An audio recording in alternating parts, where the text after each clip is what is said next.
Bocah ini lahir di penjara. Kalimat pertama yang dia pelajari. Bukan ayah atau ibu. Itu adalah kalimat sipir yang berteriak setiap hari. Periksa kamar. Di tempat ini, seorang ahli pajak bersaing untuk mengganti popok untuknya. Seorang kak perempuan gangster karena ingin menggendongnya sebentar. Dia bahkan mengikuti ujian sertifikasi pengasuh profesional. Setiap hari menyanyikan lagu pengantar tidur untuk membuatnya tertidur. Semua bos termasyur di luar memberikan semua cinta keibuan kepada bocah yang lucu ini. Waktu berlalu. Suga juga telah mencapai usia prasekolah. Ibunya berpikir dengan hati-hati. Karena dia ingin anaknya memiliki lingkungan hidup yang lebih baik.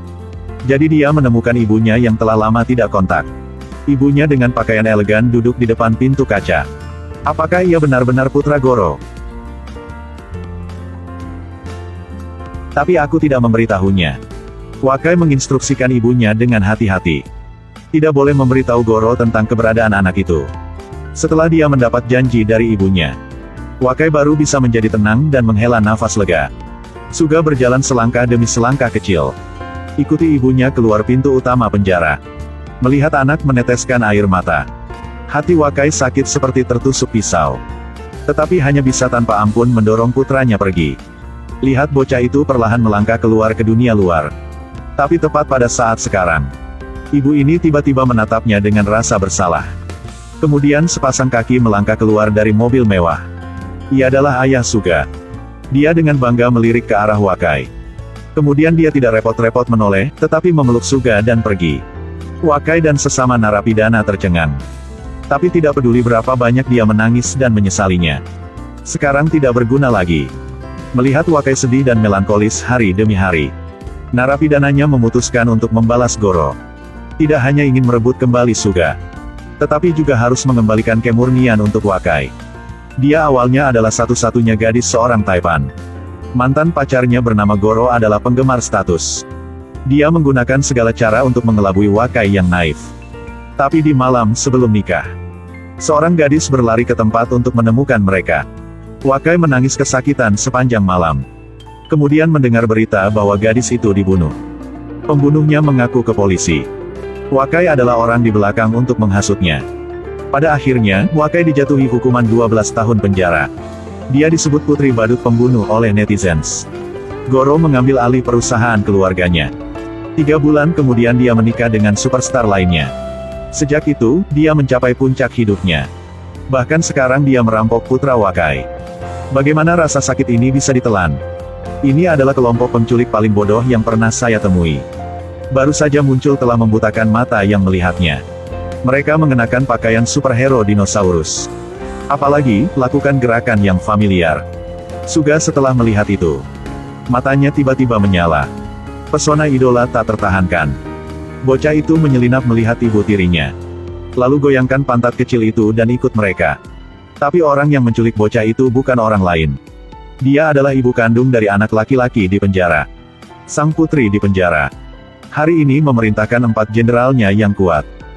Direktur pajak. Bintang wanita. Kakak perempuan Gypsy. Ada juga VDT kecantikan yang dingin. Semua orang menyebut mereka tentara bibi yang paling jahat. Kelompok saudara perempuan jahat. Bisakah nama ini lebih konyol? Baru saja keluar dari penjara jadi tidak terlalu profesional. Shinobu tidak bisa menyalakan motornya. Dia hampir ditangkap oleh ibu tiri bocah itu. Di tempat lain saat ini, Goro juga menerima panggilan dari sekretaris. Dan tahu bahwa Suga telah diculik. Dia khawatir tidak bisa duduk diam tetapi itu tidak berbuat apapun. Hal yang aneh adalah, dia sangat enggan bekerja sama dengan polisi. Jadi nggak mau mengungkapkan ini. Goro dengan cemas menunggu telepon penculik. Sementara kelompok saudara perempuan jahat sedang bersenang-senang. Keempat bibi semua menantikannya. Lihat Suga membuka hadiahnya. Suga melihat jam tangan band 10 favoritnya. Sebuah pertanyaan besar muncul di benaknya. Rupanya dia hanya memberitahu Santa tentang keinginan. Mengapa mereka tahu ini? Bocah yang sangat penurut. Terima kasih ya. Tapi aku tidak menginginkan ini. Ternyata Suga menginginkan salah satu Superman Gao. Tapi Shinobu salah membeli menjadi band 10. Dia benar-benar tidak menyalahkannya. Karena prajurit pahlawan ini lebih banyak dari bintang di langit dan ikan di air. Buat dia pusing. Batu kertas gunting. Pada akhirnya orang yang paling tidak beruntung adalah selalu Shinobu. Dia dipaksa untuk membuat panggilan telepon agar mengancam. Goro tidak tahu tujuan dari kelompok saudara perempuan jahat. Dia terus bertanya tentang keselamatan putranya. Shinobu menoleh untuk melihat ke belakang. Bocah baik-baik saja. Tapi bibi ini tidak baik-baik saja. Jika ingin mereka melepaskan Suga, maka Goro harus setuju melakukan dua hal. Hal pertama adalah melaporkan ke polisi. Dan hal kedua, itulah di streaming langsung hari Natal yang akan datang. Dia harus mengakui kejahatannya. Harus mengembalikan kemurnian ke Wakai. Goro marah dan menutup telepon. Dalam kekacauan seperti ini, malam selama 30 detik terakhir dari siaran langsung, Goro melihat ke kamera. Hatinya sangat bingung sekarang. Satu sisi adalah keselamatan anaknya. Di sisi lain adalah masa depan karirnya. Pada akhirnya, dia masih dengan kejam meninggalkan putranya. Dia hanya mengoceh mengatakan selamat Natal. Lalu dia meninggalkan set. Kelompok saudara perempuan jahat yang tak terduga. Dia adalah orang yang tidak tahu malu seperti itu. Maka dia seharusnya tidak menyalahkan mereka akan membuat rencana jahat B. Bibi-bibi ini baru saja keluar dari penjara. Tidak menunggu lagi dan segera menculik Suga. Lalu duduk di depan anak itu. Mereka sangat memujanya dan memberinya hadiah Natal.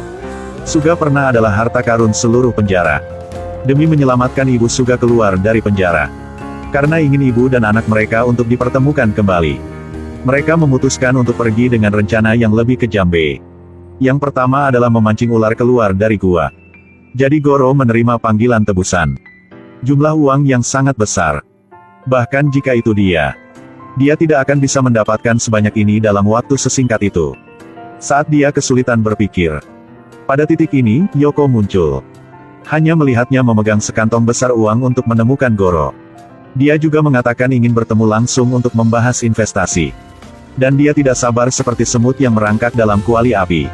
Karena itulah dia segera meminta sekretarisnya untuk menemuinya di sebuah hotel terkenal. Goro mendapatkan uang yang dia inginkan. Dia menyesap anggur. Kemudian dia dengan cepat pergi untuk menebus putranya. Tapi saat dia hendak pergi, bagaimana set kuku ini begitu akrab? Yoko dengan lembut dan perlahan memberitahunya. Kumpulan kuku ini disebut Sang Putri di dalam sel. Goro melihat lebih dekat lagi. Dia langsung ketakutan sampai menganga. Gadis di kuku ini. Bukankah dia Harumi syuting acara dengannya di pagi hari? Lama tidak bertemu ya, Presiden. Kukumu sangat indah. Dan yang ada di kuku ini. Secara kebetulan, dia adalah penata rias acaranya. Kamu telah bekerja keras iya. Dan di kuku, gambar di atasnya adalah bibi yang pergi bersamanya untuk menonton kompetisi. Kuda Goro bukanlah nama kristalisasi cinta. Dan orang di kuku ibu jari adalah bartender. Maaf aku membuatmu menunggu begitu lama. Dan mantan pacar Wakai juga merasa terhormat berada di antara mereka. Jangan putar aku lagi, jangan putar aku lagi. Dia sangat takut sehingga dia berkeringat. Wanita-wanita ini telah menargetkannya. Tempat ini seharusnya tidak tinggal lama. Dia berpura-pura tenang tetapi dengan cepat berlari keluar. Dia kemudian dengan lancar melarikan diri dari penyergapan di lift. Dua bibi ini hanya bertarung dengan tangan kosong. Tidak ingat harus membawa tongkat. Tapi tunggu sampai sekretaris dengan seni bela diri tinggi datang berlari. Goro langsung berubah menjadi bayi ikan.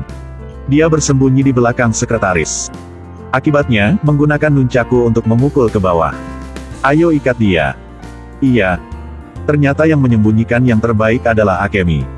Goro penuh dengan tanda tanya di kepalanya. Tutup mulut untukku. Sampah. Kali ini, dia benar-benar tidak bisa sadar lagi.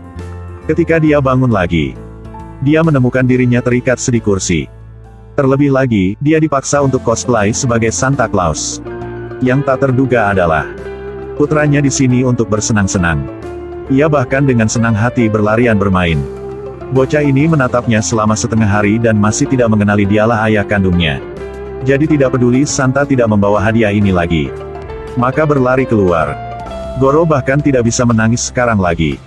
Pada saat ini, 5 bersaudara superhero muncul dengan cemerlang. Persiapkan dia untuk menilai keadilan dari dalam keluar.